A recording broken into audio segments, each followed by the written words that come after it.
আমরা জাতীয় পর্যায় থেকে আমরা একটা সুষম উন্নয়নের নীতিমালায় বিশ্বাস করি এবং বাংলাদেশের অঞ্চলভেদে যে সমস্ত এলাকাগুলো উন্নয়ন, শিল্পায়ন এবং অগ্রগতির ক্ষেত্রে পিছিয়ে আছে, বিশেষ করে গোটা উত্তরাঞ্চলে আসলে উন্নয়নের ক্ষেত্রে অনেক পিছিয়ে আছে এইনের ক্ষেত্রে।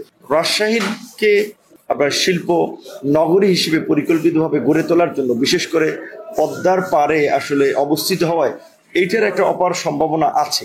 স্বাভাবিকভাবেই বাংলাদেশ একটা ওভার পপুলেটেড এবং অনুন্নত দেশ হওয়ায় চাইলে অনেক কিছু বাস্তবায়ন করা যায় না।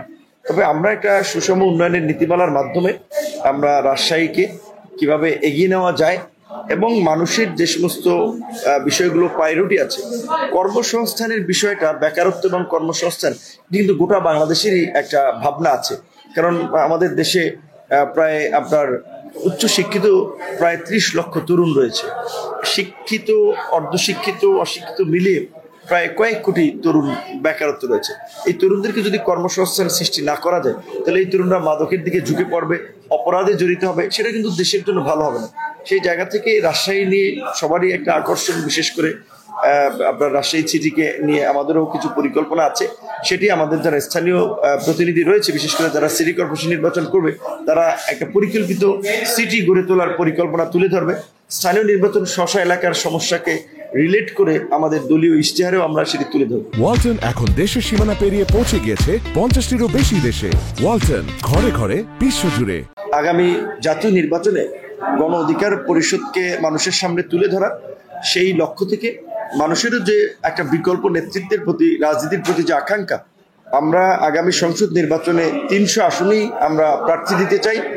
ইতিমধ্যেই জুলাই 36 বা জুলাই গণ অভ্যুত্থানের স্মরণে গণ অধিকার পরিষদের 36 জন সংসদ সদস্য প্রার্থীর নাম ঘোষণা করা হয়েছে।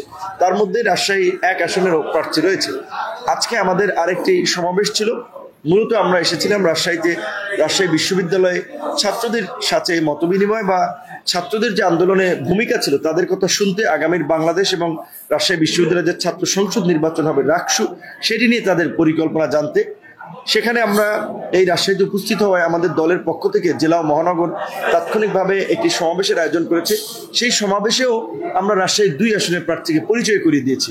পর্যায়ক্রমে রাজশাহীর প্রত্যেকটি আসনেই গণ অধিকার পরিষদের প্রার্থী থাকবে এবং আমাদের সহ বেশ কয়েকটি রাজনৈতিক দলের যেহেতু দাবি ছিল জাতীয় নির্বাচনের আগে স্থানীয় নির্বাচন, যদি জাতীয় নির্বাচনের আগে স্থানীয় নির্বাচন হয়, সেখানে রাজশাহীতে আমাদের 2 জন মেয়র প্রার্থীও রয়েছে।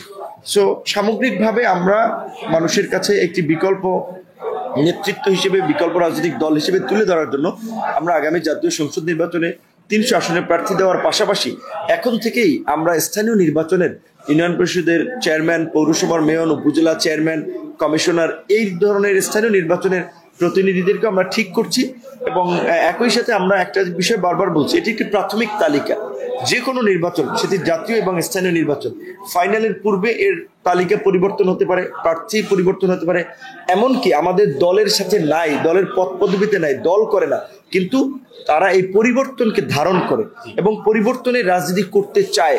সেই ধরনের ইতিবাচক মানসিকতার লোক সমাজে যারা আছে, যারা একটা দুর্বৃত্তায়িত রাজনীতির ব্যবস্থা, কালো টাকা, পেশি শক্তি, অপরাজনীতির কারণে রাজনীতি থেকে দূরে আছে, তারা যদি আমাদের দল থেকে মনোনয়ন নিয়ে নির্বাচন করতে চায়, তাদেরকে আমরা মনোনয়ন দিব এবং তাদের পাশে থেকেও আমরা আমাদের দলীয় প্রার্থীর মতোই ক্যাম্পেইন করব। মোট কথা, দল তাদেরকে অন করেই তাদেরকে আগামীতে প্রার্থী করতে চায়।